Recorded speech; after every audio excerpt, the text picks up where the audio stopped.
तो चलो बच्चों, आज हम सामाजिक विज्ञान का अध्ययन करने जा रहे हैं। जो हमारे सामाजिक विज्ञान का है ये थर्ड पार्ट, जिसका नाम है सामाजिक एवं राजनीतिक जीवन भाग 2। इसके अंतर्गत आज हम हमारा अध्याय नंबर 3 शुरू करने जा रहे हैं। जो है हमारा अध्याय नंबर 3 का नाम है राज्य शासन कैसे काम करता है। इसके अंतर्गत जो राज्य सरकारें होती हैं और उसके अंतर्गत जो काम होता है विभिन्न प्रकार का, उसके बारे में हम विस्तार से अध्ययन करेंगे। अब तक हमारे 2 चैप्टर इसके सामाजिक एवं राजनीतिक जीवन भाग 2 के पूरे हो गए हैं। तो चलो बच्चों, इसको शुरू करते हैं, इसका अध्ययन शुरू करते हैं। राज्य शासन कैसे काम करता है। पिछले वर्ष हमने ये चर्चा की थी कि शासन 3 स्तरों पर काम करता है। पिछले वर्ष का मतलब क्या है? कक्षा 6 में। कक्षा 6 में हमने शासन के 3 स्तरों पर चर्चा की। वो कौन कौन से हैं? वो है स्थानीय, राज्य और केंद्र।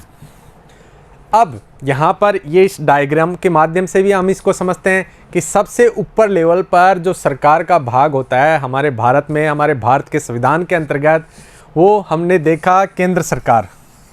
केंद्र सरकार के रूप में क्या क्या पढ़ा हमने? जैसे सरकार के 3 अंग होते हैं। सरकार के 3 अंगों के अंतर्गत हमने पढ़ा व्यवस्थापिका, कार्यपालिका और न्यायपालिका। तो उसमें कार्यपालिका के अंतर्गत हमारे केंद्र सरकार में क्या आते हैं? जो प्रधानमंत्री और उनकी मंत्रिपरिषद, और साथ में जो समस्त केंद्रीय कर्मचारी, वो कार्यपालिका के भाग के अंतर्गत आते हैं। और व्यवस्थापिका के अंतर्गत हम जो संसद है, संसद के दोनों सदन है और साथ में राष्ट्रपति जी, वो क्या है? व्यवस्थापिका का भाग है। उसी व्यवस्थापिका के अंतर्गत जो विभिन्न प्रकार के कानूनों का निर्माण किया जाता है और पालन कौन करवाता है? वो कार्यपालिका, प्रधानमंत्री और उनका मंत्रिपरिषद और साथ में समस्त केंद्रीय कर्मचारी। तो ये हमारी होती है केंद्र सरकार। फिर हम पढ़ेंगे राज्य सरकार। आज जो हमारा पार्ट है वो भी राज्य सरकार पर ही है। तो राज्य सरकार में भी वही सरकार के 3 अंग होते हैं। कौन से? कार्यपालिका, व्यवस्थापिका और न्यायपालिका। अब कार्यपालिका के अंतर्गत तो क्या है? जो मुख्यमंत्री होता है और जो उनका मंत्रिपरिषद होता है और साथ में समस्त राज्य के कर्मचारी कार्यपालिका के अंतर्गत आते हैं। और व्यवस्थापिका के अंतर्गत, जो राज्य सरकार की बात कर रहे हैं हम, व्यवस्थापिका के अंतर्गत क्या आता है कि जो हमारे विधानसभा होती है या कई कई राज्यों में विधान परिषद भी होती है, वो किसका भाग है? व्यवस्थापिका के अंतर्गत। अब जो ये न्यायपालिका का है, जो ये केंद्र के समान, जैसे न्यायपालिका में हम सर्वोच्च न्यायालय के बारे में पढ़ते हैं, लेकिन यहाँ पर जो राज्य में होता है सबसे बड़ा न्यायालय, वो होता है उच्च न्यायालय। अब जो शासन का सबसे निचला स्तर है, जिसने हमने कक्षा 6 में भी इस पर अध्ययन कर लिया और चर्चा भी कर ली, विस्तार से चर्चा की गई थी, वो है स्थानीय स्वशासन। स्थानीय स्वशासन का मतलब क्या होता है कि जो स्थानीय स्वशासन, जैसे गाँवों की सरकार, जैसे गाँव के जो सबसे निचले लेवल पर कौन से होती है? ग्राम पंचायत होती है। ग्राम पंचायत में आपने देखा होगा सरपंचों के चुनाव होते हैं, वार्ड पंच के होते हैं। उसी प्रकार से उसके ऊपर लेवल पर पंचायत समिति सदस्य का चुनाव, उसके थ्रू हम प्रधान का चुनाव करते हैं। और फिर है सबसे ऊपर लेवल पर गाँव की सरकार में है जिला परिषद, तो उसमें जिला प्रमुख का हम चुनाव करते हैं।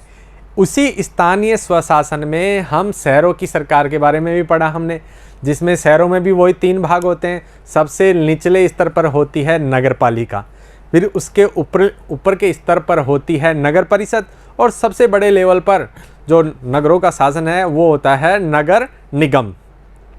तो बच्चों, हमने इन तीनों स्तरों पर जो चर्चा कर ली थी वो पूर्व की कक्षा में कर ली थी, लेकिन जो आज जो हमारा ये अध्याय है वो केवल राज्य शासन कैसे काम करता है उस पर ही हम इसको विस्तार से समझेंगे और चर्चा करेंगे। तो चलो इसको शुरू करते हैं। नोटबुक और पेन लेके बैठ जाइए और विशेष विशेष बिंदुओं को क्या करोगे? आप अपनी कॉपी में नोट भी करते जाइए। तो चलो स्टार्ट करते हैं। जिम्मेदारी किसकी? एक चित्रकथा के माध्यम से हम इस पार्ट में जो राज्य शासन कैसे काम करता है उसको समझ, आगे जो इसका विवरणात्मक जो विवरण दिया गया है उसको समझने से पूर्व एक चित्रकथा के माध्यम से हम ये समझने का प्रयास करेंगे कि जिम्मेदारी किसकी, कि कौन शासन कैसे करता है, जनता के जन कल्याण के कार्य किसको करनी चाहिए और उसकी जिम्मेदारी किसकी होनी चाहिए। तो आपको बच्चों चित्रकथा में 2 बच्चियाँ दिखाई दे रही है। ये क्या कर रही है? ये अखबार पढ़ रही है। अब अखबार के माध्यम से क्या देख रही है कि हमारे राज्य में पानी की कमी है और बहुत से लोग क्या हो रहे हैं? बीमार पड़ रहे हैं। ये किसी अब इनके जो बच्चियों का जो ये राज्य है उसके बारे में कोई खबर आई है। किस में आई है? अखबार में। आप यहाँ पर चित्र में देख पा रहे हो। तो चलो नेक्स्ट स्लाइड के माध्यम से और समझ पा रहे हैं इसको कि ये जिम्मेदारी किसकी लास्ट में होती है कि जो राज्य में पानी की कमी दिखाई पड़ रही है। अब पानी की कमी से क्या हो रहा है कि जो उनके राज्य में, उन बच्चियों के राज्य में क्या हो रहा है, जहाँ पानी की कमी होगी तो वहाँ विशेष प्रकार की, कई प्रकार की क्या आती है? परेशानी आती है। और उसी परेशानी के मद्देनज़र यहाँ भी एक परेशानी आई कि पानी की कमी की वजह से लोग क्या पानी पी रहे हैं? गंदा पानी पीने को मजबूर हो गए। नदी नाले तालाब सूख गए हैं और इलाकों में है ना जो दूर दूर से लोग पानी ला रहे हैं। इन बच्चियों के राज्य की ये स्थिति बता रही है, आपस में चर्चा कर रही है। तो चलो नेक्स्ट में और देखते हैं कि इसमें और हमारे को उनके राज्य में और क्या क्या इस वो पानी की कमी है उससे और क्या क्या समस्याएं आई। अब क्या हो रहा है, उनका जो राज्य है, जिस राज्य में वो रहती हैं तो किसी ज़िले में रहती हैं, तो जिला मुख्यालय है जो उनका, जो जिला मुख्यालय उसका क्या नाम आया है यहाँ पर आया पातालपुरम। क्या आया है? पातालपुरम। वो बच्चियाँ पातालपुरम ज़िले में रहती है। लेकिन शुरू में जब हमने सर्वप्रथम फर्स्ट स्लाइड से इसमें पढ़ा तो वो पूरे राज्य की बात पर चर्चा कर रही थी। अब यहाँ पर वो कह रही हैं, दोनों बच्चियाँ आपस में बात करती हुई अखबार पढ़ने के बाद में, कि हमारे जो पातालपुरम का जो ज़िला मुख्यालय है वहाँ पर 2-2, 3-3 दिन में है ना जो पानी की सप्लाई की जाती है। क्या की जाती है? पानी की सप्लाई 2-2, 3-3 दिन में की जाती है, रोज़ नहीं की जाती है। जबकि हम सब जानते हैं कि पानी की आवश्यकता क्या पड़ती है? रोज़ ही पड़ती है सबको। यहाँ का जिला चिकित्सालय मरीजों से अटा पड़ा है। अब हमने देखा, पीछे की स्लाइड में देखा कि किस प्रकार से पानी की कमी होने के वजह से लोग गंदा पानी पीने के लिए मजबूर हो गए। अब जब गंदा पानी पिएंगे तो उस समय वहाँ पर पातालपुरम में क्या हुआ, लोग है ना जो बहुत सारे बीमार हो गए और एक विशेष बीमारी वहाँ फैल गई। वो कौन सी थी? हैजे से बहुत सारे बच्चे और बड़े बीमार हो गए। अब क्या हुआ, इस बारे में टीवी पर समाचार भी बताया गया। जो हैजे से पीड़ित हो गए या पानी की जो समस्या है उस पर आपने विभिन्न समाचार पत्र होते हैं या टेलीविज़न होते हैं, आप भी अपने क्षेत्र की समस्याएं उन संचार माध्यमों से देखते हो और सुनते हो। यहाँ पर भी वो दोनों बच्चियाँ टीवी में भी ये समाचार सुन रही थी कि हैजे से 10 लोगों की मृत्यु हो गई। अब वो टीवी में ये समाचार आ गया उनके जो जिला मुख्यालय का कि हैजे से है ना जो इतने लोग या इतने बच्चे मर गए। क्या सचमुच इससे कोई मर सकता है? अब वो दोनों आपस में बातें कर रही है कि क्या वास्तव में ऐसा हो सकता है, सचमुच इस बीमारी से या पानी की कोई समस्या की वजह से कोई मर सकता है क्या? ये उन दोनों ने बात कर रही थी। क्या पता बस मुझे यह बीमारी नहीं हो जाए। अब वो दोनों ये सोच रही थी कि क्या पता वास्तव में मर रहे हैं लोग तो, या बच्चे मर रहे हैं, लेकिन मैं तो इस बीमारी से बचना चाहती हूँ, मुझे ये बीमारी नहीं हो जाए। अपन सभी कल्पना करते हैं कि हम सब स्वस्थ रहें, कोई बीमार होना थोड़ी चाहता है। तो इसी प्रकार से ये दोनों बच्चियां यहाँ पर सोच रही है। मेरी मम्मी ने कहा कि बाज़ार में कुछ ठंडा नहीं पीना। अब देखो सभी के माँ बाप है ना अपने बच्चों के लिए क्या रहते हैं? चिंतित रहते हैं। तो वहाँ पर उन दोनों बच्चों में से एक बच्ची कह रही है कि मेरी मम्मी ने मेरे को क्या कहा है कि बाज़ार में ठंडा पानी नहीं पीना। आप ठंडा पानी के लिए क्यों मना करते हैं? जैसा कि आप सब जानते ही हो कि ठंडा पानी पीने से गला भी बैठ जाता है और खांसी जुकाम होने का भी क्या रहता है? खतरा रहता है। सुबह उन्होंने मुझे अपना एक लंबा भाषण दिया कि तुम्हें अपनी सेहत की जिम्मेदारी संभालनी चाहिए सिरिन। अब जिस बच्ची को मम्मी द्वारा ये कहा गया और बहुत लंबा चौड़ा उसको भाषण दिया गया। अब भाषण ही मानते हैं बच्चे तो, लेकिन बच्चों की भलाई के लिए तो माँ बाप कहते हैं, कुछ भी कहते हैं तो उनकी भलाई के लिए कहते हैं।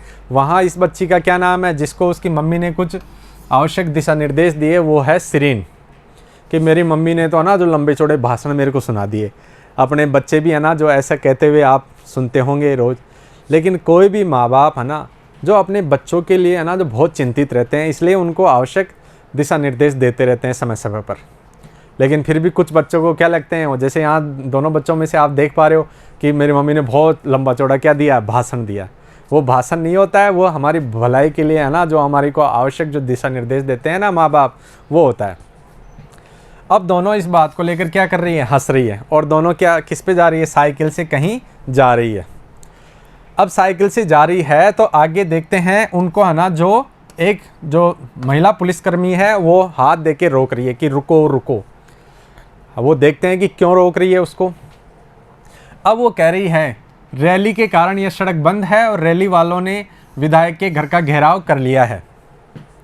कौन कह रही है? जो महिला पुलिसकर्मी है ना, वो उन बच्चों को समझा रही है कि रुको बेटा, आगे नहीं जाना है। आगे क्या हो रहा है? एक रैली हो रही है और जो विधायक है, हमारे क्षेत्र का जो विधायक है, उसका क्या कर रखे हैं? उस रैली के द्वारा घेराव कर लिया गया है। सचमुच? लेकिन क्यों? उन्होंने कुछ कर दिया है क्या? अब वो बच्चियाँ पुनः उन्हीं महिला पुलिसकर्मी से सवाल पूछ रही है कि लेकिन ऐसा क्यों किया? उन्होंने कुछ कर दिया है क्या विधायक महोदय ने? तब वो कह रहे हैं हाँ, ये लोग तो उस काम पर गुस्सा दिखा रहे हैं जो इन्होंने नहीं किया। अब हम सब जानते हैं कि जो हमारे विधायक महोदय हैं, उनको जनता द्वारा चुना जाता है। अब जनता चुनती है अपने प्रतिनिधि को, वो क्यों चुनती है? ताकि हमारे क्षेत्र की जो सभी प्रकार की समस्याएं हैं, उनका समय पर क्या कर सके? निपटारा कर सके। तो यहाँ पर पातालपुरम में क्या समस्या आ रही थी? जैसे कि हमने पढ़ा स्लाइड के माध्यम से कि पानी की समस्या हो गई, लोग गंदा पानी के लिए मजबूर थे और है जैसे बहुत सारे लोग मर भी रहे थे। अस्पताल भी है ना, जो बहुत सारे मरीजों से है ना जो अट्टा पड़ा है। तो ये इतनी समस्या होने के बावजूद भी है ना, विधायक महोदय कुछ कर नहीं पा रहे थे। तो इस वजह से लोगों द्वारा विधायक के घर का क्या कर लिया गया? घेराव कर लिया गया। तो नेक्स्ट स्लाइड में देखते हैं और क्या क्या हुआ वहाँ पर। अब देखो यहाँ पर जो एक चित्र दिखाई दे रहा है, ये एक जो घेराव कर रखा था, उनमें से एक विपक्ष का नेता है। वहाँ पर जो रैली को संबोधित कर रहे हैं, ये रैली को संबोधित करते हुए ये क्या कह रहे हैं कि हम ये मांग करते हैं कि अधिकारी तुरंत स्वास्थ्य की स्थिति पर नियंत्रण पाने के लिए आवश्यक कदम उठाए और विधायक को इसकी जिम्मेदारी लेनी पड़ेगी। अब ये एक विपक्ष के नेता है और ये कह रहे हैं विधायक साहब से कि आप है ना, जो अधिकारी हैं, जो संबंधित हमारी समस्या है, बीमारी से हो या पानी से, उसको पूरा करने के लिए क्या उनको आवश्यक दिशा निर्देश दे और साथ में जो भी ये समस्या आई है उसकी जिम्मेदारी कौन भी ले? विधायक ले। क्योंकि विधायक को चुना किसने? जनता ने चुना है और अपनी समस्याओं का निपटारा करने के लिए चुना है। तो ये जिम्मेदारी किसकी होती है कि ये समस्या समय रहते ही अगर हल हो जाती तो ये सब समस्याएं उत्पन्न नहीं हो पाती। तो इसकी जिम्मेदारी किसको लेनी चाहिए? विधायक महोदय को लेनी चाहिए। ये कौन कह रहा है? ये विपक्ष का नेता कह रहा है उस रैली को संबोधित करते हुए। नेक्स्ट पढ़ते हैं। कैसी ऊंची आवाज़ है इनकी, ये कोई नेता वेता होंगे? अब वो दोनों बच्चियाँ बात कर रही हैं। जैसे बच्चों, आपने भी बहुत सारी रैलियों में जो जब चुनाव होते हैं या कोई नेता या मंत्री जी कोई भी आते हैं, तो वो जनता को क्या करते हैं? बहुत बड़ी जन समुदाय को संबोधित करते हैं। तो ऐसे आपने भी किसी नेता को, मंत्री जी को ऐसे सुना होगा संबोधन करते हुए। तो ये बच्चे भी कह रहे हैं कि ये कोई नेता वेता होंगे जो रैली को क्या कर रहे हैं? संबोधित कर रहे हैं। मैंने इन्हें टीवी पर भी देखा है, ये विरोधी दल के हैं। अब ये दोनों बच्चियों में से एक बच्ची उसको समझा रही है कि मैंने इनको टीवी में अक्सर देखा है। ये क्या है? विरोधी दल के नेता है। हम इसके बारे में आगे पढ़ेंगे कि विरोधी दल कौन सा होता है और सत्ता पक्ष का दल कौन सा होता है। इसके बारे में आगे इसी जो यही हमारा जो भाग 1 है ना, इसी में हम आगे पढ़ेंगे। चलो नेक्स्ट में देखते हैं। उपरोक्त चित्रकथा में पातालपुरम की कुछ घटनाओं के बारे में हमने पढ़ा। अब जो चित्रकथा थी उसमें पातालपुरम में जो विभिन्न प्रकार की समस्या आई वह हमने पढ़ ली। इस चित्रकथा के बारे में हमने पढ़ा। इस चित्रकथा से आपको पातालपुरम में क्या हो रहा है इसका पता लगा। इस चित्रकथा से हमको पता लग गया कि पातालपुरम में किस प्रकार से पानी की समस्या थी और किस प्रकार से लोगों का गुस्सा किस पर फूट पड़ा? विधायक महोदय पर फूट पड़ा। उन्हीं को जिम्मेदार वो ठहराने लगे। वहाँ समस्या इतनी गंभीर क्यों है? वहाँ ये सब प्रश्न है ना, जो आपके जब अध्याय शुरू होता है तो किसी टॉपिक के अंतर्गत ही ये प्रश्न होते हैं। इन प्रश्नों को भी आपको अपनी नोटबुक में क्या करना है? हल करना है। क्या पता इन्हीं प्रश्नों में से आपके एग्जाम में प्रश्न आ जाए। तो अपने को जो ऐसे प्रश्न होते हैं ना, उनको भी नहीं छोड़ना है, उनको भी क्या करना है? आपको हल करना है। आपके विचार से उपयुक्त स्थिति में क्या कदम उठाए जा सकते थे? अब आपके विचार से जब उपयुक्त स्थिति पातालपुरम में पैदा हुई तो ऐसे क्या क्या कदम उठाए जा सकते थे कि ये स्थिति आती नहीं, ये समस्या आती नहीं। तो इन अपन चित्रकथा के जो माध्यम से हम इस पूरी कहानी को समझे, उसके बाद में आपको इन प्रश्नों का स्वयं ही जवाब देना है। तो चलो नेक्स्ट हम पढ़ेंगे कि विधायक कौन होता है। बच्चों, आपने भी सबने सुन रखा है विधायक महोदय। विधायक को इंग्लिश में बोलते हैं एमएलए साहब। एमएलए का मतलब होता है मेंबर ऑफ लेजिस्लेटिव असेंबली। तो यहाँ हम पढ़ेंगे कि विधायक कौन होता है। सबसे पहले आपको एक चित्र के बारे में बताता हूँ। ये हमारे राजस्थान विधानसभा का भवन है ना, उसका चित्र है। देखो कितना भव्य हमारा विधानसभा भवन है। ये हमारे राजस्थान राज्य है, उसके विधानसभा भवन का बाहर से आपको चित्र दिखाई दे रहा है। क्या आपने विधायक और विधानसभा के बारे में सुना है? आपने बहुत सुना होगा। जब विधानसभा के चुनाव होते हैं तो विधानसभा के चुनाव में ही क्या चुना जाता है? विधायक चुना जाता है। और विधायक को क्या कहते हैं? जैसे कि हमने अभी पहले इस पर चर्चा की, एमएलए कहते हैं। आपने सुना होगा, आज तो हमारे गांव में एमएलए साहब आए हैं, आज तो हमारे गांव में विधायक साहब आए हैं। ऐसे आपने सुना होगा ना, अपने परिवार वालों से या आसपास ऐसे सुनते हुए देखा होगा। तो वो विधायक, उसको चुनता कौन है? इस पर हम सब प्रकार की बातें यहाँ पर करने वाले हैं। क्या आप अपने क्षेत्र के विधायक या एमएलए से परिचित है? अब बच्चों, क्या आप अपने क्षेत्र, सबसे पहले तो आप अपने बड़े जो बुजुर्ग हैं, जो जैसे माता पिता, बड़े भाई बहन या अपने शिक्षक या सहपाठी, इनसे ये पता करोगे कि हमारा निर्वाचन क्षेत्र कौन सा है और हमारे निर्वाचन क्षेत्र से जो इस समय वर्तमान में विधायक कौन है और जो किस विधानसभा के तहत इनका चुनाव हुआ। जैसे अभी हमारे राजस्थान में 2018 में दिसंबर में चुनाव हुए ना, उसके अंतर्गत हम पूछ सकते हैं कि 2018 के बाद में हमारा विधायक कौन है। क्योंकि विधायक तो क्या होता है, 5 साल के लिए ही चुने जाते हैं, तो हर 5 साल बाद में विधायक बदल जाते हैं। क्या आपको पता है कि ये किस पार्टी के हैं? अब साथ में हम ये भी पूछेंगे, उनसे चर्चा करेंगे कि आपका जो क्षेत्र का विधायक है वो किस पार्टी से चुना गया है। अब चुनने की जो प्रक्रिया होती है, जनता द्वारा जिसको ज़्यादा मत मिलता है वही विधायक चुना जाता है। विधानसभा के सदस्यों को विधायक या एमएलए कहा जाता है। अब जैसा कि हमने कहा कि विधानसभा के जो चुनाव होते हैं और विधानसभा के सदस्य को ही क्या कहा जाता है? वो कहा जाता है विधायक या एमएलए कहा जाता है। और एमएलए को जो इंग्लिश का जो वर्जन है, उसका इंग्लिश का फुल फॉर्म क्या है? वो है मेंबर ऑफ लेजिस्लेटिव असेंबली। ये इसका संक्षिप्त रूप है। एमएलए का, एमएलए है ना, जो इसका संक्षिप्त क्या है? रूप है। जैसे आप चित्र में देख पा रहे हो, ये हमारे 2018 में किसी निर्वाचन क्षेत्र के हमारे राजस्थान के विधायक हैं, जो है ना, जब जनता के द्वारा भारी मतों से इनको चुना गया, तब इस तरह से जनता ने है ना उनका स्वागत किया। उसका ये क्या है, यहाँ पर चित्र दे रखा है। तो हमने क्या जाना इसके थ्रू कि विधायक का चुनाव किस प्रकार होता है? विधायक का चुनाव सीधा जनता द्वारा प्रत्यक्ष रूप से होता है।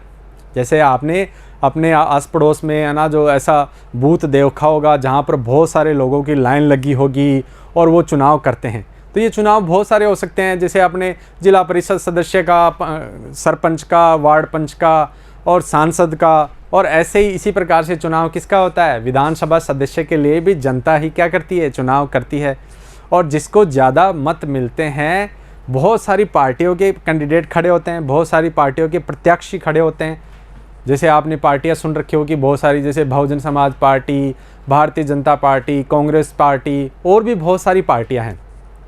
तो इन सभी पार्टियां क्या करती है? अपने अपने उम्मीदवार खड़ा करती है चुनाव में, और जिस पार्टी के उम्मीदवार को क्या मिलता है? सबसे ज़्यादा वोट मिलता है जिस निर्वाचन क्षेत्र में, वही क्या हो जाता है?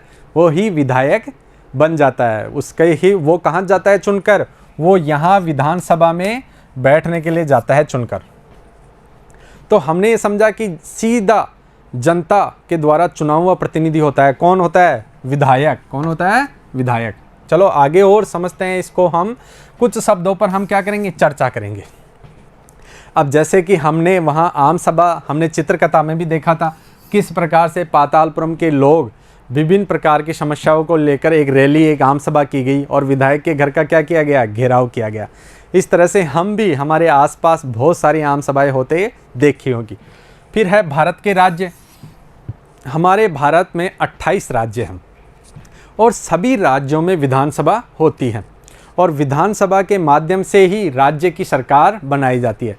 मतलब जिसमें विधानसभा के जो सदस्य चुनकर आते हैं और जिस पार्टी के सबसे ज़्यादा विधानसभा सदस्य चुनकर आए, उसी की क्या बनेगी? सरकार बनेगी, उस पार्टी की सरकार बनेगी। फिर है निर्वाचन क्षेत्र। अब आप देखो यहाँ पर एक नक्शा दे रखा है, ये हमारे राजस्थान का नक्शा है। इसमें जो हमारे राजस्थान में 200 विधानसभा सदस्य चुने जाते हैं, मतलब हमारे राजस्थान में क्या है 200 सीटें हैं विधानसभा की, 200 विधायक चुनकर आते हैं। और जैसे कि हमने विधानसभा भवन का चित्र बताया ना, वहाँ पर आकर वो बैठते हैं, विभिन्न प्रकार के कानूनों का निर्माण करते हैं। तो इस प्रकार से ये हमारा जो नक्शा है, इसको 200 विधानसभा क्षेत्रों में, निर्वाचन क्षेत्रों में बांटा गया है। इस प्रकार से यहाँ पर वर्तमान में जब 2018 के चुनाव हुए, उसका यहाँ पर विवरण भी दे रखा है कि जब हमारे यहाँ पर 2018 में जब चुनाव हुए तो वो 199 सीटों के लिए हुए। एक सीट पर बाद में हुए, क्योंकि वहाँ पर है ना जो किसी कैंडिडेट की, किसी उम्मीदवार की क्या हो गई थी, मृत्यु हो गई थी। इस वजह से यहाँ पर जैसे हम देख पा रहे हैं कि जब नतीजे आए ना 2018 के हमारे राजस्थान विधानसभा के, तब कांग्रेस पार्टी को 100 सीटें मिली, और जो दूसरी पार्टी रही, जो दूसरे नंबर की पार्टी रही बहुमत में, वो रही 73 सीटों के साथ बीजेपी रही, और अदर्स में रहे 20 और बीएसपी के 6 विधायक चुने गए। तो इस प्रकार से क्या होता है, विधायकों का क्या होता है, निर्वाचन होता है। विधायकों का जनता द्वारा प्रत्यक्ष चुना जाता है विधायकों को। अब है विरोधी दल। जैसे कि हमने विरोधी दल के बारे में पढ़ा। अब जो जिस दल को, जैसे हमारे राजस्थान में हमने यहाँ समझा कि 200 विधानसभा सीटों में जब 2018 के चुनाव में किसको सबसे ज़्यादा सीटें मिली, 100 सीटों के साथ कांग्रेस पार्टी सबसे ज़्यादा रही, लेकिन दूसरे नंबर पर कौन आई, बीजेपी आई। तो यहाँ पर जो विपक्षी दल की भूमिका कौन अदा करेगा, बीजेपी हमारे राजस्थान में अदा करेगी। इसी प्रकार से सत्तारूढ़ दल हमारे यहाँ पर राजस्थान में कौन है, सत्तारूढ़ दल है हमारे यहाँ पर कांग्रेस पार्टी को, है ना, जो बहुमत मिला है, तब कांग्रेस पार्टी की यहाँ पर सरकार बनी है, तो वो क्या कहलाएगा, सत्तारूढ़ दल कहलाएगा। अपने राज्य के संदर्भ में, जैसे अपने राज्य के संदर्भ में मैंने आपको पहले ही समझा दिया है कि राजस्थान के संदर्भ में कौन तो हमारा यहाँ पर सत्ता पक्ष है और कौन है विपक्ष। एमएलए का चुनाव जनता द्वारा किया जाता है, ये भी हमने समझ लिया है। फिर वो विधानसभा सदस्य बन जाते हैं और सरकार बनाते हैं। अब जब एमएलए का चुनाव जनता द्वारा किया जाता है, जिस पार्टी के सबसे ज़्यादा एमएलए चुनकर आते हैं, उसी पार्टी की क्या बनती है, सरकार बनती है। अब है भारत के हर राज्य में विधानसभा है। जैसे कि हमने चर्चा कर ली कि भारत में 28 राज्य हैं और 28 राज्यों में, सभी राज्यों में विधानसभा है और कुछ राज्यों में विधान परिषद भी है। लेकिन जो सरकार बनाने में जो महत्वपूर्ण भूमिका होती है ना, वो किसकी होती है, विधानसभा की ही होती है पूर्णतया। हर राज्य कई निर्वाचन क्षेत्रों में बटा होता है, जैसे कि हमने राजस्थान के बारे में समझा, लेकिन इसी प्रकार से अन्य राज्य भी निर्वाचन क्षेत्रों में बटा होता है। उसी के आधार पर क्या होते हैं, चुनाव होते हैं। अब आगे जब हम आगे जो नेक्स्ट स्लाइडों में पढ़ेंगे ना हम, तो सत्ता पक्ष और विपक्ष के बारे में जानेंगे। तब वहाँ हम सत्ता पक्ष और विपक्ष के संदर्भ में हिमाचल प्रदेश के जो चुनाव हुए 2017 में, उसका वहाँ उदाहरण लेंगे। तो यहाँ पर हम जो हिमाचल प्रदेश है वो 68 निर्वाचन क्षेत्रों में बांटा गया है। जैसा कि आपको भारत का जो राजनीतिक नक्शा यहाँ पर दिया गया है। अब इसमें हिमाचल कहाँ पर है, यहाँ पर हिमाचल प्रदेश है। इस हिमाचल प्रदेश का नक्शा निर्वाचन क्षेत्रों के अंतर्गत हम आगे की स्लाइडों में देखेंगे। और उसके अंतर्गत जैसे कि हमने राजस्थान के नक्शे को, है ना, जो निर्वाचन क्षेत्र के अंतर्गत बांटा था और आपको समझाया था कि किस प्रकार से 200 विधानसभा सीटों पर चुनाव होते हैं और किस प्रकार से विधायक जीतकर आते हैं। हर निर्वाचन क्षेत्र से जनता का एक प्रतिनिधि चुनता है जो विधायक कहलाता है। इसके बारे में हम समझ लिया, विस्तार से समझ लिया कि जो हर निर्वाचन क्षेत्र होता है, जैसे यहाँ पर हम जब आगे समझेंगे ना, हिमाचल प्रदेश की जो निर्वाचन क्षेत्र 68 निर्वाचन क्षेत्रों में उसको बांटा गया है हिमाचल प्रदेश को। तो 68 निर्वाचन क्षेत्रों से एक एक प्रतिनिधि चुनकर टोटल 68 विधायक चुनकर आएंगे। कितने आएंगे, 68। तो इसको नेक्स्ट हम सत्ता पक्ष और विपक्ष के अंतर्गत समझते हैं। हम पढ़ रहे हैं सत्ता दल और विपक्ष। थोड़ी बहुत जानकारी तो हमने पीछे की स्लाइड में भी ले ली कि सत्ता पक्ष कौन होता है और विपक्ष कौन होता है, लेकिन इसको और भी अधिक विस्तार से हम हिमाचल प्रदेश के इस उदाहरण के साथ आपको और समझाते हैं, क्योंकि आपके पार्ट में, है ना, हिमाचल प्रदेश का क्या दिया गया है, उदाहरण दिया गया है। सबसे पहले आप देखो यहाँ पर एक चित्र दिया गया है। यह विभिन्न पार्टियों के जो चिन्ह होते हैं उसका एक चित्र है। जैसे आपको जो बड़ी बड़ी पार्टियां हैं हमारे राजस्थान के संदर्भ में या भारत के संदर्भ में, जैसे हमारे यहाँ बीजेपी है, कांग्रेस है, और भी बहुत सारी पार्टियां आपको यहाँ नज़र आ जाएगी। मार्क्सवादी है, जनता दल है, बहुत सारी पार्टियां आपको यहाँ, समाजवादी पार्टी है। तो इस प्रकार से जब विधानसभा के चुनाव होते हैं तो क्या होता है, ये जो जैसे विभिन्न प्रकार की जो पार्टियों के यहाँ चिन्ह दे रखे हैं, इन चिन्हों पर विभिन्न पार्टियां अपने अपने उम्मीदवार विधानसभा चुनाव में क्या करती है, खड़ा करती है, और जनता फिर क्या करती है, उनका चुनाव करती है। अब यहाँ किस प्रकार से देखो सत्ता पक्ष बनता है और किस प्रकार से विपक्ष बनता है, इसके बारे में हम खुलकर चर्चा करेंगे। इसलिए ये विधायक अलग अलग राजनीतिक दलों के होते हैं। अब जैसा कि हमने पढ़ा कि अलग अलग राजनीतिक दल है ना, अपने अपने उम्मीदवार क्या करता है, उसमें चुनाव में, विधानसभा के जो चुनाव होते हैं उसमें खड़ा करते हैं। जो लोग विधायक होते हैं वे मंत्री व मुख्यमंत्री कैसे बन जाते हैं। अब हमने तो क्या किया, विधायक का चुनाव किया ना, लेकिन उन्हीं विधायकों में से मंत्री और मुख्यमंत्री जी कैसे बन जाते हैं, इसके बारे में भी हम विस्तार से चर्चा करेंगे। आपके दिमाग में भी ये क्वेश्चन आता होगा कि भाई हम, जनता तो चुनाव किसका करती है, विधायक का करती है, लेकिन फिर उन्हीं में से ये मंत्री सुनते हैं, हम मुख्यमंत्री जी सुनते हैं, इनका चुनाव कौन करता है, हम तो करते ही नहीं है। तो चलो उसके बारे में भी हम विस्तार से समझते हैं। जिस राजनीतिक दल के विधायक आधे से अधिक निर्वाचन क्षेत्रों में जीत जाते हैं, राज्य में उस दल को बहुमत में माना जाता है।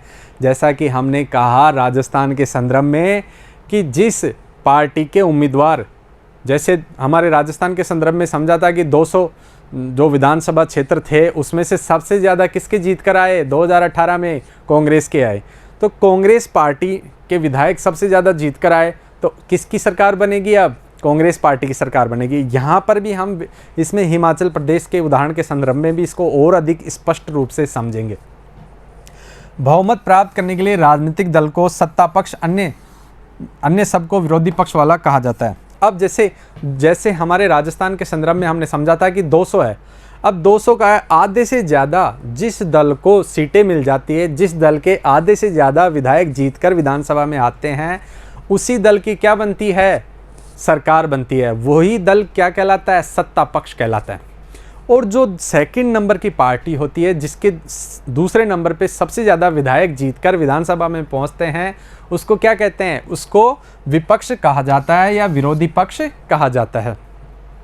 इसको और हम हिमाचल प्रदेश के उदाहरण के अंतर्गत समझ सकते हैं।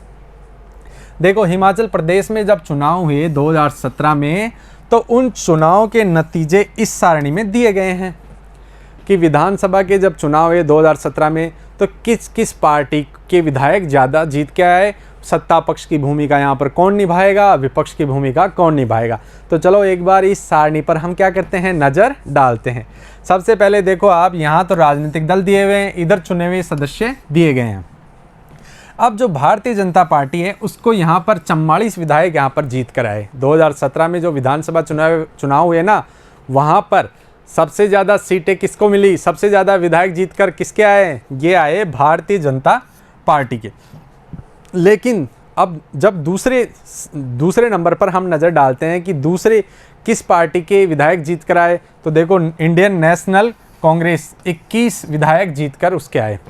तो देखो जैसा कि मैं पूर्व में समझा चुका हूँ कि जैसे यहाँ सबसे ज़्यादा सीट, अब जैसे 68 है, 68 पूरे निर्वाचन क्षेत्र है ना हिमाचल प्रदेश में, तो 68 के लिए कितने विधायक जीतने जरूरी हैं, 34 से अधिक के, आधे से अधिक जीतना जरूरी है। लेकिन यहाँ पर तो कितने प्राप्त हो गए, 44 प्राप्त हो गए। तो आप क्या समझे, आप समझे कि जिसके आधे से अधिक होते हैं उसी की क्या बनती है, सरकार। तो यहाँ सरकार किसकी बनने जा रही है, यहाँ पर बीजेपी सरकार बनाएगी। अब इसी सारणी के माध्यम से आपने क्या समझा कि यहाँ दूसरी पार्टी विपक्ष की भूमिका कौन निभाएगी, यहाँ पर कांग्रेस निभाएगी। इंडियन नेशनल कांग्रेस यहाँ पर विरोधी पक्ष की भूमिका निभाएगी। और जो अन्य सीटें मिली, जैसे मार्क्सवादी कम्युनिस्ट पार्टी को मिली यहाँ पर 1 सीट मिली और निर्दलीय 2 सीटें, इस तरह से टोटल 68 सीटें हैं विधानसभा सदस्य के लिए, उसका यहाँ पर क्या दे रखा है, इस सारणी के माध्यम से दे रखा है कि किस किस पार्टी को कितनी कितनी सीटें मिली। इस सारणी के माध्यम से हमने समझ लिया कि कौन तो यहाँ सत्ता पक्ष की भूमिका निभाने जा रहा है और कौन विपक्ष की भूमिका निभाने जा रहा है। अब यहाँ हिमाचल के संदर्भ में इसको और अधिक विवरणात्मक रूप से हम समझते हैं। अब देखो यहाँ पर जो ये चित्र दिया गया है, पूर्व में हमने भारत के नक्शे के संदर्भ में हिमाचल प्रदेश राज्य को आपको इंगित किया कि कहाँ पर हिमाचल प्रदेश है। लेकिन जब हिमाचल प्रदेश को जब 68 विधानसभा क्षेत्रों में जब बांटते हैं तो ये 68 विधानसभा क्षेत्रों में इस प्रकार से बांट रखा है। जैसे कि हमने सर्वप्रथम राजस्थान के जो 200 विधानसभा क्षेत्र है उसका भी आपको चित्र बताया था। तो इस तरह से ये 68 विधानसभा जो निर्वाचन क्षेत्र है ना उसमें यहाँ पर बांट रखा है। अब हमने पढ़ लिया कि हिमाचल प्रदेश में विधायकों की संख्या कितनी होगी, 68 होगी, क्योंकि निर्वाचन क्षेत्र कितने हैं, 68 है, और 68 ही विधायक चुनकर कहाँ जाएंगे, विधानसभा में जाएंगे। इसलिए बहुमत प्राप्त करने के लिए किसी भी दल को कम से कम मतलब 34 या उससे अधिक सीटें चाहिए, कि 68 निर्वाचन क्षेत्रों में से 34 या उससे अधिक सीटें जिस पार्टी को मिलेगी उसी की क्या बनने जा रही है, यहाँ पर हिमाचल प्रदेश में सरकार बनने जा रही है। हमने इसको यहाँ पर सारणी के माध्यम से समझ लिया, लेकिन अब विवरणात्मक रूप से आपको समझाया जा रहा है। अब यहाँ पर भारतीय जनता पार्टी को कितनी सीटें मिल गई, 44। तो ये कौन सा दल कहलाएगा, ये कहलाएगा सत्ताधारी दल। अब सरकार बनाने कौन जा रहा है, अब जा रहा है बीजेपी सरकार बनाने जा रही है। अन्य सब विधायक कौन से कहलाएंगे, विरोधी दल के। जो अन्य विधायक है इंडियन नेशनल कांग्रेस के, जैसे 21 आए, अन्य के 1 और फिर 2 और आए है ना निर्दलीय के, तो वो सब मिलकर किसकी भूमिका निभाएंगे, विरोधी पक्ष, विपक्ष की भूमिका निभाएंगे। जैसे इंडियन नेशनल कांग्रेस विरोधी दल बना क्योंकि बीजेपी के बाद में सर्वाधिक विधायक उसी के थे। जैसे कि हम इस पर बात कर चुके हैं कि जिस पार्टी के जो सेकंड नंबर की पार्टी के विधायक जो जीत कर आते हैं वही क्या निभाता है, विरोधी पक्ष की भूमिका, विपक्ष की भूमिका निभाता है। विरोधी पक्ष में से कुछ अन्य पार्टियों के निर्दलीय उम्मीदवार भी थे जो चुनाव जीत कर आए थे। अब विरोधी पक्ष में वो भी सब भी शामिल होते हैं जो या तो निर्दलीय जीत कर आते हैं या कुछ अन्य पार्टियों के होते हैं जो जिनको बहुत ही कम सीट मिलती है, 1, 2, 5 ऐसे मिलती है ना, वो सभी ही विरोधी पक्ष की पार्टी की भूमिका निभाएंगे। जैसे कि हमने वहाँ देखा मार्क्सवादी की 1 सीट मिली और अन्य निर्दलीय क्यों 2 सीट मिली थी। चुनाव के बाद में सत्ताधारी दल के जो विधायक है, अब क्या होता है, अब हमने उस प्रश्न का जवाब देना है यहाँ पर, जो वो यहाँ पे आया था कि भाई हम तो विधायकों का ही चुनाव करते हैं, फिर ये मुख्यमंत्री और मंत्री जी महोदय का चुनाव कहाँ से होता है, ये कैसे बनते हैं। तो यहाँ पर इसका उत्तर यहाँ पर आ गया कि जो सभी विधायक होते हैं, जिस पार्टी के विधायक सबसे ज़्यादा चुनकर आते हैं ना, उस सभी विधायक बैठकर, जैसे 44 विधायक कौन आए, बीजेपी पार्टी के आए यहाँ हिमाचल प्रदेश में, तो 44 विधायक सर्वसम्मति से अपना क्या चुनते हैं, नेता चुनते हैं, और उसी को मुख्यमंत्री के लिए है ना जो नामांकित करके प्रस्ताव, सर्वसम्मति से जो प्रस्ताव है राज्यपाल के समक्ष भेजते हैं कि हमारा जो मुख्यमंत्री है वो ये होंगे। जैसे यहाँ पर एक चित्र दिया गया है, इस चित्र में क्या हो रहा है, जो 44 विधायक थे बीजेपी के, उन्होंने अपना नेता, अपना मुख्यमंत्री है ना का जो नाम का प्रस्ताव उन्होंने राज्यपाल के समक्ष भेजा, तो वो किसका भेजा, वो भेजा जयराम ठाकुर का। अब जयराम ठाकुर यहाँ पर क्या बने, मुख्यमंत्री बने। जैसे इस प्रकार हमारे राजस्थान में कौन है मुख्यमंत्री साहब, श्रीमान अशोक जी गहलोत। तो इसी प्रकार से यहाँ पर श्री जयराम ठाकुर जी क्या बने, मुख्यमंत्री बने। और मुख्यमंत्री फिर है ना जो अन्य उन्हीं विधायकों में से क्या करता है, मंत्रियों का क्या नियुक्ति करता है, और मंत्रियों का नाम है ना जो राज्यपाल के समक्ष प्रस्तावित करता है, और राज्यपाल उन मुख्यमंत्री साहब को और अन्य मंत्रियों को क्या दिलाते हैं, पद और गोपनीयता की शपथ दिलाते हैं। इसके बाद में मुख्यमंत्री मंत्रियों का चयन करता है। चुनाव के बाद राज्य का राज्यपाल मुख्यमंत्री व अन्य मंत्रियों की नियुक्ति करता है। जैसा कि हमने कहा कि भाई उनके पद और गोपनीयता की शपथ कौन दिलाते हैं, राज्यपाल महोदय दिलाते हैं। इसके बाद में जो मुख्यमंत्रियों के अंतर्गत जो विभागों का बंटवारा किया जाता है ना, वो मुख्यमंत्री द्वारा आपस में विचार विमर्श करके फिर राज्यपाल के समक्ष उनका नाम प्रस्तावित किया जाता है कि इस विभाग के ये मंत्री होंगे। मंत्रियों में विभागों का बंटवारा बाद में किया जाता है, लेकिन मंत्रियों को पद और गोपनीयता की शपथ पहले ही दिलाई जाती है। तो बच्चों आप समझ गए होंगे सत्ता पक्ष कौन सा होता है और विपक्ष कौन सा होता है। अब हमने यहाँ पर 2 उदाहरण ले लिए, एक तो हमारे राजस्थान जो अभी वर्तमान में जो सरकार चल रही है उसका उदाहरण लिया, और साथ में जो आपकी किताब में दे रखा है हिमाचल प्रदेश का उदाहरण भी लिया, सारणी के माध्यम से भी लिया, और ऐसे विवरणात्मक रूप से भी आपको समझाया आगे। और इसी के अंतर्गत हम देखते हैं जैसे कि मुख्यमंत्री अन्य मंत्रियों का यह दायित्व है कि वे शासन के विभिन्न विभागों या मंत्रालयों को चलाए। अब जब मुख्यमंत्री जी का नियुक्ति हो गई अन्य मंत्रियों की भी नियुक्ति हो गई और मंत्रियों का है ना विभागों का बंटवारा भी हो गया। अब उनका क्या दायित्व है कि संबंधित जो भी विभाग जिस मंत्री को मिले उनका दायित्व है कि वो अपने विभाग से संबंधित पूरे राज्य के लिए है ना जो योजनाएं बनाए, कानून बनाए और उनको राज्य में क्या करे, लागू करे और लोगों के लिए जन कल्याण के कार्य करे। उनके अलग अलग कार्यालय होते हैं और सभी मंत्रियों के है ना अलग अलग विभागों में अलग अलग कार्यालय होते हैं। आपने भी देखे होंगे, जैसे हमारा कृषि मंत्रालय है, शिक्षा विभाग है, स्वास्थ्य विभाग है। अब इनके क्या है, सभी अलग अलग मंत्री होते हैं, जैसे स्वास्थ्य मंत्री, शिक्षा मंत्री, कृषि मंत्री, ऐसे बहुत सारे मंत्रियों के आप नाम सुन रखा होगा। तो बच्चों आपको ऐसा करना है कि अपने, जैसे हमारे मुख्यमंत्री जी का क्या नाम है आपके राज्य का, और गृह मंत्री का क्या नाम है, और स्वायत्त शासन मंत्री का क्या नाम है, स्वास्थ्य मंत्री का क्या नाम है, शिक्षा मंत्री का क्या नाम है, पूरे मंत्रिमंडल का है ना हमारे राज्यपाल का क्या नाम है, इसकी एक सूची तैयार करनी है, जिसमें आप अपने शिक्षक के सहयोग ले सकते हो, अपने बड़े भाई बहन का भी सहयोग ले सकते हो। इससे क्या होगा कि हमारे को जो सरकार का जैसे राज्य शासन कैसे काम करता है उसके अंतर्गत जो हमने पढ़ा ना, उसकी पूर्णतः हमारे दिमाग में छवि बैठ जाएगी कि इस प्रकार से सरकार होती है, इस प्रकार से मंत्री होते हैं, वो इस प्रकार से क्या करते हैं, वो कार्य करते हैं। विधानसभा ऐसा स्थान है जहां सभी विधायक, चाहे वो सत्ता दल के हो या विरोधी दल के, विभिन्न विषयों पर चर्चा करने के लिए एकत्रित होते हैं। अब जैसे कि हमने सर्वप्रथम विधानसभा भवन देखा था ना, उसी विधानसभा में ये सभी विधायक जाकर क्या करते हैं, बैठते हैं, चाहे वो सत्ता दल के हो या विपक्ष के हो। जैसे कि यहाँ पर चित्र में दे रखा है, वर्तमान में हमारे मुख्यमंत्री जी हैं जो सत्ता पक्ष के हैं, जो हमारे कांग्रेस पार्टी के है ना की तरफ से जिन कांग्रेस पार्टी को क्या मिला, बहुमत मिला, और हमारे अशोक गहलोत जी है ना जो क्या है, मुख्यमंत्री जी है। और इसी प्रकार से जो पूर्व मुख्यमंत्री हैं हमारे श्रीमती वसुंधरा राजे जी, ये विपक्ष हैं। अब ये दोनों ही, सत्ता पक्ष हो या विपक्ष हो, दोनों कहाँ जाके बैठेंगे, विधानसभा में बैठेंगे, और विधानसभा भवन में बैठकर विभिन्न कानूनों का निर्माण करेंगे, योजनाएं बनाएंगे, चर्चा करेंगे, बहस करेंगे, आपस में एक दूसरे से प्रश्न पूछेंगे और उसके बाद में अंतिम नतीजे पर पहुंचेंगे। कानूनों का निर्माण किया जाएगा सरकार द्वारा।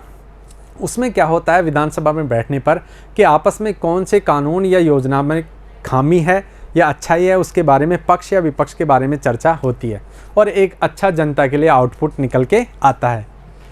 इस तरह से कुछ विधायकों की दोहरी जिम्मेदारी होती है, एक विधायक के रूप में और दूसरी मंत्री के रूप में। अब हमने यहाँ पढ़ा कि विधायकों में से ही क्या बनाया जाता है, मंत्री बनाया जाता है, तो उनकी दोहरी जिम्मेदारी हो जाती है। एक तो वो विधायक होते हैं जिस निर्वाचन क्षेत्र से जीत कर आए, और एक मंत्री भी होते हैं। अब मंत्री के रूप में तो पूरे राज्य के लिए योजनाएं का निर्माण करेंगे, कानून का निर्माण करेंगे, और साथ में अपने निर्वाचन क्षेत्र से संबंधित भी विभिन्न प्रकार की योजनाएं बनाएंगे, विकास करेंगे, वहाँ के क्षेत्र के लोगों की भी समस्याओं का क्या करेंगे, समय पर निपटारा करेंगे। तो इसलिए मंत्री की क्या होती है, दोहरी भूमिका होती है। राज्य का प्रमुख राज्यपाल होता है। अब राज्यपाल जो हमारे है ना यहाँ राज्य के संवैधानिक प्रमुख होता है, तो इस पर भी हम चर्चा करते हैं कि राज्यपाल है ना जो राज्य का क्या होता है, प्रमुख होता है, लेकिन उसकी नियुक्ति जनता द्वारा नहीं की जाती। उसकी नियुक्ति कौन करती है, केंद्र सरकार उसकी नियुक्ति की है ना जो सिफारिश करती है, और इस प्रकार से उनकी सिफारिश के आधार पर राष्ट्रपति जी राज्यपाल की क्या करते हैं, नियुक्ति करते हैं। अब उनका क्या काम है, उनका काम है राज्यपाल का राज्य सरकार को संविधान के नियमों और अधिनियमों के अनुसार अपना कामकाज चलाए, यही देखने का काम है। किनका, राज्यपाल का, कि जो राज्य सरकार है किसी भी राज्य में संबंधित 28 राज्य हैं, 28 राज्यों में क्या होते हैं, राज्यपाल होते हैं। उनका काम है कि संबंधित राज्य सरकार है ना अपने संविधान के अंतर्गत काम कर रही है या नहीं कर रही है। कई बार सत्ताधारी दल किसी एक पार्टी के न होकर कई पार्टियों से मिलकर बनता है, इसे गठबंधन सरकार कहते हैं। अब बच्चों हमारे केंद्र सरकार में जब प्रधानमंत्री चुनते हैं, उनके मंत्रिपरिषद चुनते हैं, तो बहुत पहले है ना, अभी तो खैर बहुमत दल की सरकार है, लेकिन बहुत पहले भी ऐसी सरकारें आई हैं जो गठबंधन सरकारें होती हैं। तो केंद्र में भी आई है और राज्य में भी होती है। जैसे हमारे महाराष्ट्र में इस समय शिवसेना के साथ अन्य पार्टियों ने मिलकर सरकार बनाई है। इसी प्रकार से बिहार में भी है ना जो उस नीतीश जी मुख्यमंत्री है, उनके साथ में अन्य पार्टियों ने मिलकर गठबंधन की सरकार बनाई है। तो ये गठबंधन की सरकारें को मतलब क्या होता है कि किसी भी पार्टी को अगर बहुमत नहीं मिलता है ना, तो फिर जो अन्य पार्टियां हैं ना उसका सपोर्ट करती हैं। अन्य पार्टियां मिलकर बहुमत का आंकड़ा जुटाती है, फिर उसकी क्या बनती है, सरकार बनती है। उसे क्या कहते हैं हम, गठबंधन सरकार कहते हैं। अब बच्चों आपको एक काम और करना है। ये तो हमारे राज्यपाल महोदय का चित्र यहाँ पर दे रखा है, लेकिन मैं इसका नाम नहीं बताऊँगा। आपको क्या करना है, इनका नाम पता करना है। अपने सहपाठी, अपने शिक्षक, माता पिता, भाई बहन की आप सहायता ले सकते हो। तो अपने राज्यपाल, और जैसे कि मैंने पूर्व में चर्चा की कि हमारी जो मुख्यमंत्री जी हैं, मंत्री परिषद है, आपके विधायक हैं, निर्वाचन क्षेत्र है, इन सभी की सूची आप तैयार करोगे। मुझे उम्मीद है कि आपको ये पार्ट है जो राज्य शासन कैसे काम करता है, ये पूरी तरह समझ में आ गया होगा। अब नेक्स्ट भाग में, नेक्स्ट वीडियो में हम इसके भाग 2 पर चर्चा करेंगे। तब तक के लिए नमस्कार, धन्यवाद।